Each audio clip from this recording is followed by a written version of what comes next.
Les partis et regroupements politiques sont désormais libres de mener leurs activités à caractère politique. Hier, en Conseil des ministres, le gouvernement de transition a levé la mesure de suspension. Le journalisme est un métier contre vents et marées. Malgré les défis, il s'exerce. La série de la semaine est dédiée à ce noble métier. L'actualité sportive, c'est la grande finale de l'Euro 2024. Nous ferons un zoom sur les deux équipes finalistes, l'Espagne et l'Angleterre. Voilà pour le sommaire. Ravi de vous retrouver pour une nouvelle édition. Bonsoir à toutes et à tous. Bienvenue aux informations. Le Conseil des ministres a adopté ce 10 juillet 2024 un projet de décret portant la levée de la suspension des activités des partis politiques et des associations à caractère politique. Les autorités maliennes avaient annoncé cette suspension en avril dernier, avançant des raisons politiques et sécuritaires. Paul Yapinguesson. Le gouvernement indique avoir adopté, sur rapport du ministre de l'Administration territoriale et de la décentralisation, un projet de décret portant levée de la suspension des activités des partis politiques et des activités à caractère politique des associations. Selon les autorités de la transition, la mesure de suspension était motivée par le besoin de sauvegarde de l'ordre public, au regard des multiples défis auxquels le pays faisait face tant sur le plan sécuritaire que sur le plan du climat politique et social, en vue de l'organisation sereine du dialogue intermalien pour la paix et la réconciliation nationale sur toute l'étendue du territoire national. C'est un grand ouf de soulagement pour les acteurs politiques et une véritable mise à jour d'un droit fondamental. Après plus de 3 mois de privation d'exercice, les partis politiques retrouvent la main libre. Cette mesure restrictive du gouvernement de transition avait totalement paralysé le paysage politique au point que certains acteurs ont songé à mettre fin à leur carrière politique. En effet, presque toute attente, le pouvoir est devenu à de meilleurs sentiments. À la fin du mois dernier, 11 acteurs politiques ont été arrêtés. Ils avaient signé une déclaration quelques semaines auparavant, appelant les autorités militaires à rendre le pouvoir aux civils. Ces personnalités sont accusées de complot. Reste à savoir si elles seront libérées. Le régime militaire a déjà signalé qu'il appliquera les recommandations du dialogue. Cependant, aucune raison n'est à ce jour définie pour des élections. Pour Mohamed Koulibaly, président du parti Congrès pour la démocratie et le progrès, CDP Mali Croix, soutiendra que cette décision démontre la volonté ferme du gouvernement de favoriser un climat de paix et de stabilité, indispensable pour la bonne marche de notre nation, tout en exhortant les acteurs politiques et sociaux à saisir cette opportunité pour renforcer la paix et la cohésion nationale. Quant à Youssouf Diawara, président du parti Yelema, il soutiendra que cette levée de suspension est l'aide d'être une mesure d'apaisement et qu'il faudra dialoguer de façon sincère et franche entre autorités et acteurs politiques pour sortir le Mali de cette situation actuelle. Normalement, c'est vraiment un non-événement. Mais bon, ça peut toujours contribuer à apaiser le climat. Mais c'est pas suffisant. Ce serait toujours bien comme on l'a toujours dit, qu'on crée un cadre de concertation sérieuse avec les acteurs politiques. Société civile, ensemble, qu'on puisse travailler à sortir de cette situation. C'est ça l'enjeu. En fait, l'enjeu, ce n'est pas ailleurs. L'enjeu, c'est de sortir de cette situation. Donc, tout ce qu'on fait, c'est vraiment retarder, bloquer, menacer. On ne peut pas gouverner par la peur. Voilà, c'est pour un temps. Mais ça va s'arrêter. C'est pas bon. Il faut rassembler les gens, les mettre à parler. Et partout où on a mis les Maliens à parler sérieusement, on a pu trouver des solutions. La fin de la suspension des activités des partis politiques et des associations constitue une avancée vers la normalisation de la vie politique au Mali. Il est désormais essentiel que les acteurs politiques se réunissent pour relancer le dialogue et parvenir à un consensus sur la voie à suivre pour le pays. Conformément au calendrier établi par le ministère de la Jeunesse et des Sports, le samedi 6 juillet s'est tenue l'élection des conseils communaux de la jeunesse dans différentes communes. Découvrons ensemble les présidents élus avec Djeneba Samaki. Après des mois de suspension des activités du Conseil national de la jeunesse et la fermeture de son siège, le gouvernement a annoncé sa reconfiguration lors du Conseil des ministres du mercredi 15 mai 2024, qui précisait que les assemblées générales des organes de la fêtière de la jeunesse se dérouleront le 6 juillet pour les niveaux communal, régional et la diaspora et le 13 juillet 2024 pour le niveau national. À cet effet, plusieurs communes et régions ont élu leurs présidents et ont mis en place leur bureau le samedi 6 juillet. En commune 1, le foyer des jeunes de Djelibougou a servi de cadre aux élections du Conseil communal de la jeunesse et c'est Ibrahim Bouakar Keita qui a été élu président pour 3 ans en commune 1 avec 109 voix. à Torokorobougou en commune 5 du district de Bamako. Suite à une élection libre et transparente, les résultats ont conduit Lassine Keita à la tête du conseil communal de la jeunesse de cette commune avec 103 voix. À Douanza, c'est dans la salle de la Maison des Arts et de la Culture de la localité qu'a eu lieu la cérémonie de l'élection des nouveaux membres. Issa Diko a été élu président du conseil communal de la jeunesse de Douanza pour un mandat de 3 ans. À l'instar des autres localités du pays, le samedi 6 juillet 2024 a été marqué à Ségou par l'élection des présidents des conseils communaux des communes de Ségou, Sebougou, Pelengana et Sakuiba. Ainsi, le président du conseil communal de Ségou est Modibo Traoré, Sebougou, Mahamadou Alassane Maïga, Pelengana, Drissa Kanadjigi et celui de la commune de Sakuiba, Salia Koulibaly. Aboubakar Kanyasi est le nouveau président du conseil communal de la jeunesse de Banamba et dirige un bureau de 23 membres. Notons que ces assemblées se sont tenues après des contestations par certains conseils régionaux quant au calendrier établi par le ministère de la Jeunesse et à la modification de leurs statuts et règlements. Mais après des consensus trouvés avec les autorités, la phase communale a finalement eu lieu. Dans un contexte de crise sécuritaire et d'atteinte à la liberté de la presse, le métier de journaliste s'exerce contre vents et marées. Épisode 2 de notre série sur le journalisme avec Soumaïla Fani. Classé 113e sur 180 pays dans le classement mondial de la liberté de la presse, selon le rapport 2023 de l'ONG Reporters sans frontières, le Mali a connu un recul de 2 places lié à l'insécurité et l'instabilité politique dans le pays qui compromettent la sécurité et l'accès des journalistes aux informations. Ainsi, ce métier de journaliste, considéré comme le plus risqué après celui des armes, s'exerce contre vents et marées. Et les journalistes assument d'ailleurs un peu cette situation qui est liée à leur choix de vie professionnelle. Parce que si vous regardez l'article 1 de tous les codes de déontologie, dit que le journaliste s'engage à exercer sa mission d'informer le public au prix du sacrifice de sa propre vie. Le deuxième métier où on recense le plus grand nombre de personnes qu'on tue dans le cadre de leur vie professionnelle, c'est les journalistes. Il y en a en moyenne 100 par an.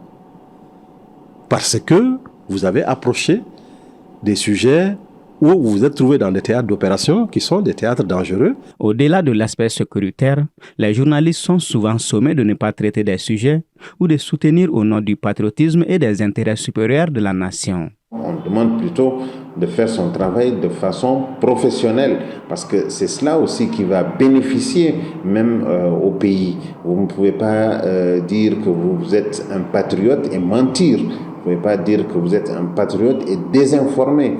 Vous ne pouvez pas dire que vous êtes un patriote en manipulant l'information.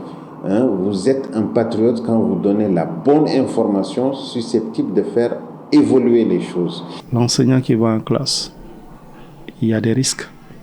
Lui, il va s'attaquer à quoi? Un ennemi. Quel est cet ennemi-là? C'est l'ignorance, parce qu'il éduque. Il prépare l'avenir. C'est aussi un acte patriotique. Le journaliste qui respecte véritablement en fait les principes de son métier, qui informe, parce que le citoyen aujourd'hui a droit à l'information, c'est aussi des actes patriotiques qu'il pose.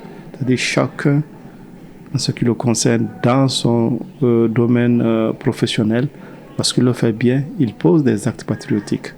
Donc tout le monde est patriote lorsqu'on fait le travail qu'on demande de faire correctement, dans les règles de l'art.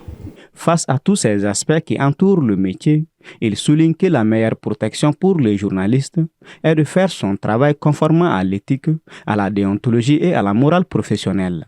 Parce que c'est des dispositions qui sont extrêmement importantes et cela permet à chaque fois de se poser la question: l'information que j'ai, est-ce qu'elle est pertinente? Oui, parce qu'il y a un besoin des citoyens de l'avoir. En la diffusant, en la publiant, cette information, est-ce qu'elle va contribuer à restaurer en fait une cohésion, le calme et autres, ou ça va verser de l'eau sur le feu? Oui, ça va contribuer à restaurer la cohésion, alors je vais la diffuser. Non, ça va contribuer à verser de l'eau sur le feu. Ma responsabilité sociale en tant que journaliste, m'engage à ne pas le faire. Ça, c'est une éthique. À ce jour, le Mali compte environ 200 journaux, plus de 500 radios et plusieurs dizaines de chaînes de télévision. Les professionnels du secteur estiment que dans ce métier de journaliste, il faut associer les attitudes de prudence à l'exercice rigoureux de la profession en intégrant les menaces qui y pèsent. Direction la Côte d'Ivoire. Abidjan a donné son feu vert à la création d'une base américaine à Odjéné, dans le nord-ouest, où les groupes djihadistes menacent les pays du Golfe de Guinée. Paul Yapinguesson. L'armée américaine a ces dernières années perdu toutes ses implantations dans la région du Sahel. Le commandement américain pour l'Afrique, AFRICOM, a été contraint de revoir sa posture et de repositionner ses troupes dans la région depuis que les militaires au pouvoir au Niger ont exigé le départ de ces troupes du pays en masse. Une décision prise au nom de la souveraineté nationale et des intérêts et aspirations du peuple, selon les autorités de transition nigériennes dirigées par le général Abdrahman Tiani, qui avait déjà avancé les mêmes arguments pour exiger que les troupes françaises quittent le pays dans les plus brefs délais. Lors de leur arrivée au pouvoir, après le coup d'État du 26 juillet 2023 contre l'ancien président Mohamed Bazoum, un accord visant à échelonner le départ d'un millier de soldats américains a été trouvé en mai entre Washington et Niamey. Dimanche 16 juillet 2024, les derniers soldats américains ont quitté la base de Niamey.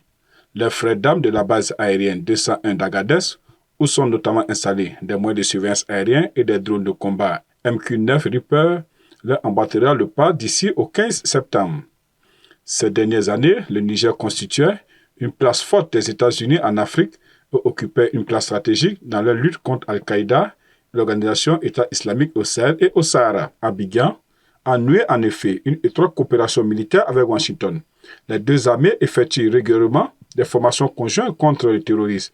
Et l'AFRICOM organise tous les ans en Côte d'Ivoire l'exercice de Flintlock, un vaste entraînement de forces spéciales de différents pays africains. Les liens se sont encore resserrés en janvier après une visite du secrétaire d'État américain Anthony Blinken à Abidjan, durant laquelle il a été reçu par le président ivoirien Alassane Ouattara. En avril, c'était au tour de deux hauts gradés américains, le général Michael Langlade, commandant d'AFRICOM, et le sergent-chef Michael Woods, chef principal des sous-officiers, d'être reçus par le président et par le chef d'état-major des armées, le général Lassina Doumbia. Le général Langlade avait alors annoncé un investissement de plus de 65 millions de dollars, soit 60 millions d'euros d'AFRICOM en Côte d'Ivoire en 2024, dont une grande partie serait consacrée à la lutte contre le terrorisme à ses frontières septentrionales. L'actualité sportive bat son plein avec la finale de l'Euro qui se disputera le 14 juillet prochain entre l'Espagne et l'Angleterre. Nous vous faisons le point des derniers matchs ainsi que le palmarès des finalistes. Assetou Koulibaly. C'est dimanche que nous connaîtrons l'épilogue de l'Euro de football. La finale va opposer l'Espagne à l'Angleterre, des équipes aux antipodes qui n'ont de commun que le scénario de leur demi-finale. Rapidement menée par la France grâce à un but de Randal Kolo Muani, l'Espagne a renversé la vapeur pour s'imposer 2-1. Hier mercredi, opposé aux Pays-Bas, l'Angleterre a concédé une ouverture du score précoce sur un but de Xavi Simons avant de se ressaisir et de l'emporter 2-1 dans les ultimes secondes de la rencontre avec un but d'Ollie Watkins. Ce qui sépare les deux équipes est plus significatif. L'Espagne est l'équipe la plus séduisante de cet Euro. Elle a remporté tous ses matchs. En poule, elle s'est défaite aisément de la Croatie de Luka Modric 3-0, battu l'Italie 1-0 avant de boucler cette phase par une victoire 1-0 contre l'Albanie. En huitième de finale, l'Aurora a éliminé 4-1 la surprenante Géorgie avant de vaincre en quart, au terme d'un match relevé et indécis, l'Allemagne, hôte du tournoi. Le parcours a été plus que compliqué pour les Anglais. Classée parmi les favoris du tournoi, du fait de sa constellation de stars, la sélection anglaise a remporté son premier match sans briller 1-0 face à la Serbie. Elle a par la suite concédé 2 matchs nuls 1-1 face au Danemark et 0-0 contre la Slovénie. En huitième de finale, au bord de l'élimination face à une teigneuse formation de la Slovaquie, les Three Lions ne doivent leur salut qu'à un retourné acrobatique de Jude Bellingham dans les arrêts de jeu. Il s'impose finalement 2-1 après prolongation. Un quart face à la Suisse, après avoir égalisé dans les 10 dernières minutes de la rencontre, les Anglais s'imposent au tir au but. C'est désormais une nouvelle chance qui s'offre à eux de remporter l'Euro pour la première fois de leur histoire. Il y a 3 ans à domicile, l'Angleterre avait perdu en finale face à l'Italie. L'Espagne, de son côté, en cas de victoire, deviendrait l'équipe la plus titrée de l'histoire de l'Hérault avec 4 sacres. Et avant de nous quitter, voyons ensemble la une du journal du Mali. AIS CEDEAO, la cassure. En effet, les dirigeants des 2 blocs ont tenu des sommets à 1 jour d'intervalle les 6 et 7 juillet. Si la CEDEAO espère encore une issue heureuse, l'AIS semble lui avoir irrévocablement tourné le dos. Le numéro 483 de votre hebdomadaire est à lire et télécharger sur www.journaldumali.com. En espérant vous retrouver demain aussi nombreux, bonne suite de programmes sur la télévision qui vous allume. Bonsoir à tous.